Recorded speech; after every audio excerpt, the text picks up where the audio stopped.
Apa kabar nih? Selamat sore. Apa yang bisa saya bantu? Ini, Prof. Iya. Kami mendengar mengenai ilmu dan metodologi sistem Iya. dari Perkumpulan Ahli Sistem Indonesia. Iya. Kiranya Prof bisa menjelaskan lebih lanjut mengenai Iya. ilmu dan metodologi sistem terkait dengan aplikasinya. Baiklah, ya, kebetulan juga tadi barusan kita meeting dengan Perkumpulan Ahli Sistem Indonesia dan Center of System mengenai sistem pembangunan pertanian berkelanjutan. Saya coba untuk menjelaskan ya supaya kita semua tahu apa sebenarnya ilmu dan metodologi sistem terkait dengan permodelan lingkungan. Sebagaimana konsep dasar sistem ini ada pada modul ketiga.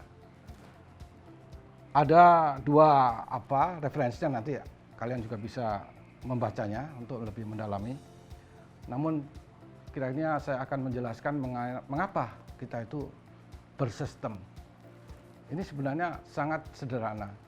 Sebab sistem itu adalah hasil daripada interaksi. Tanpa ada interaksi tidak ada sistem. Nah, oleh karena itu mempelajari ilmu sistem akan membuat kedalaman pemahaman terhadap tujuan, penelitian atas akar permasalahan, dan sekaligus mendapatkan solusi yang inovatif dan praktis. Itu kenapa kita jadi belajar sistem.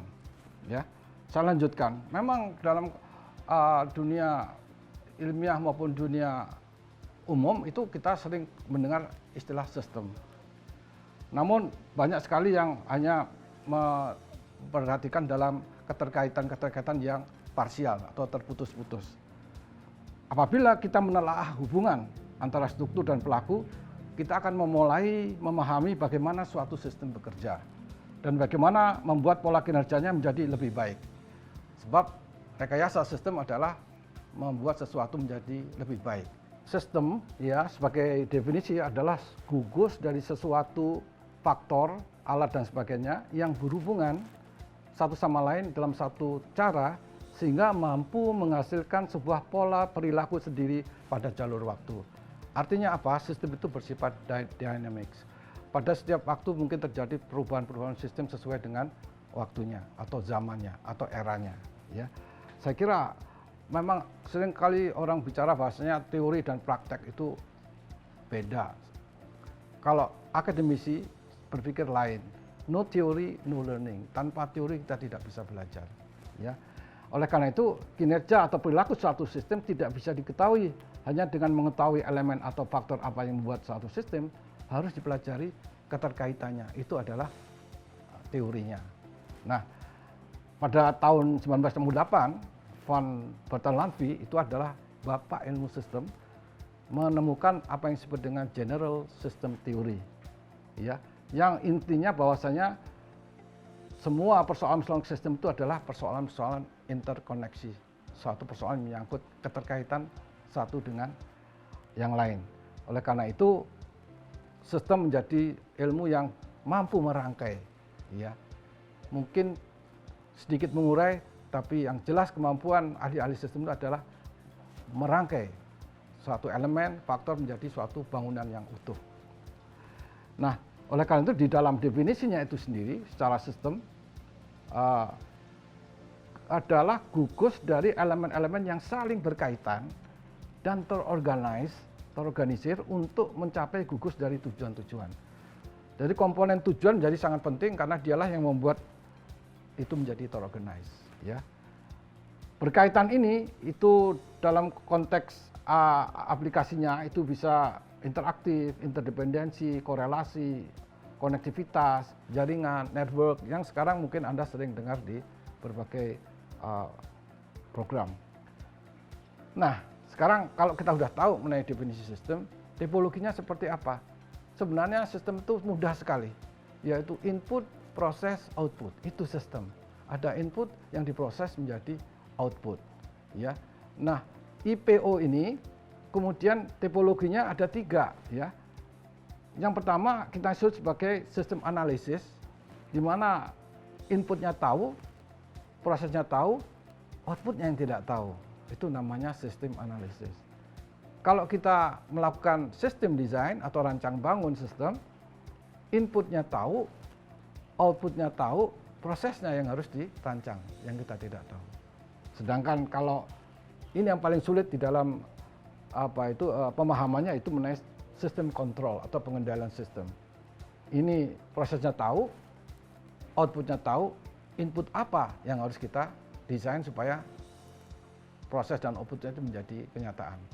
Lebih sulit. Oleh karena itu, sistem kontrol atau sistem pengendalian itu menjadi salah satu bagian yang di dalam akademik terakhir untuk dipelajari. Ya, contohnya adalah air condition. Itu yang paling sulit adalah kontrol sistemnya, bukan membuat udara itu menjadi dingin. Nah, keahlian sistem ini menurut pengalaman kami juga itu bisa terkait dengan 4 strata dari pengambilan keputusan. Strata pertama kita kenal strata direktif. Itu biasanya Pak Menteri, Pak Dirjen itu kalau kita lihat dari birokrasi gitu ya. Kemudian turun ke strategis, itu direktur gitu ya. Kemudian turun menjadi taktikal, ini biasanya di eselon 3. Kemudian yang paling bawah adalah pada ranah operasional yang kita sebut sebagai eselon 4. Sekarang sudah tidak ada, tapi itu di dalam hierarki di industri akan kelihatan kalau yang direktur itu presiden direktur ya. Kalau yang operasional itu adalah teknisi. Saya kira itu semua bisa mengandung kegiatan-kegiatan kesisteman yang masing-masing mempunyai bagian-bagiannya sendiri. Sistem desain atau perancangan sistem itu biasanya ditaruh di level strategis dan taktis. Kemudian kalau misalnya kita aplikasikan itu pada penelitian atau research, ya ini mungkin akan panjang sekali kalau kita bercerita bahwa metode riset itu ada 3 sebenarnya, pendekatan statistik, pendekatan operation research, dan pendekatan sistem. Saya ingin menyampaikan bahwasanya di dalam sistem approach atau pendekatan sistem itu, ya itu ada 2 bagiannya yang mempunyai karakter masing-masing. Yang pertama adalah hard system thinking tools yang berbasis data, dan soft system thinking tools yang berbasis pengetahuan atau knowledge. Nah, inilah yang kita mau dalami mengenai pendekatan sistem sebagai suatu metodologi research. Baik, kita kemudian ingin tahu sebenarnya kalau di internasional itu apa sudah ada suatu komunitas yang membangun ya keilmuan ini.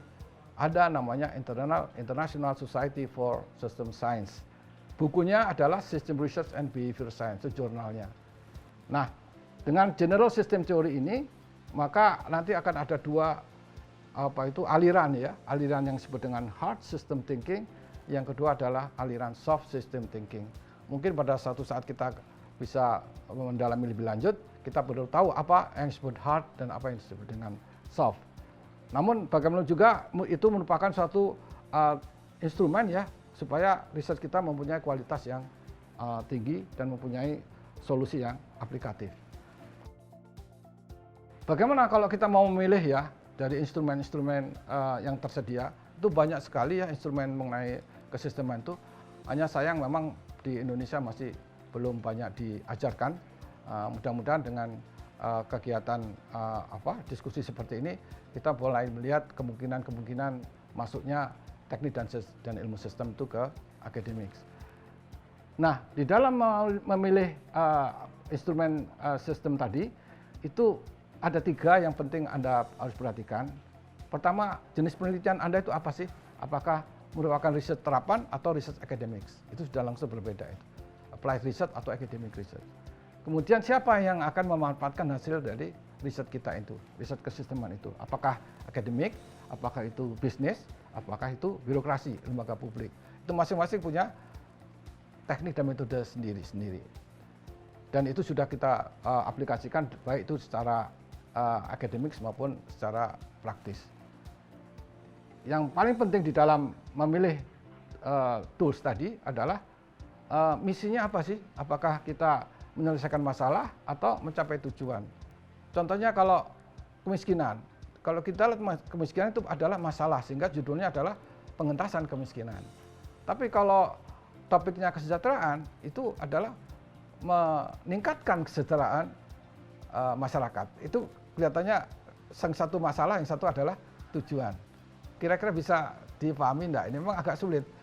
Apakah setiap masalah selesai kemudian tujuan tercapai? Kadang-kadang iya, kadang-kadang tidak. Ya, jadi ini nanti bisa kita dalami mengenai metodenya. Metodenya berbeda itu nanti mau penyelesaian masalah, mencari solusi atau mencapai tujuan, suatu solusi yang sifatnya ke depan. Nah, saya kira sebagai ilustrasi aja. Jadi di dalam ilmu sistem juga memerlukan masukan atau input namanya data dan knowledge ya atau pengetahuan. Nah, di dalam kita mendapatkan input yang bersifat data tadi ada kurang lebih 6 mekanismenya. Yang pertama adalah field survey, survei lapang ya. Yang kedua adalah observasi. Observasi itu biasanya menggunakan teknik pengambilan contoh yang disebut dengan pervasive sampling. Yang ketiga studi kasus. Jadi kalau kita meninjau misalnya kasus kebakaran hutan, maka kejadian kebakaran hutan misalnya di Lampung misalnya itu bisa menjadi case study yang diangkat menjadi kajian kesisteman. Yang ketiga adalah mungkin Anda sudah banyak dengar mengenai big data ya. Secondary data itu datang dari mana-mana, mulai dari satelit sampai kepada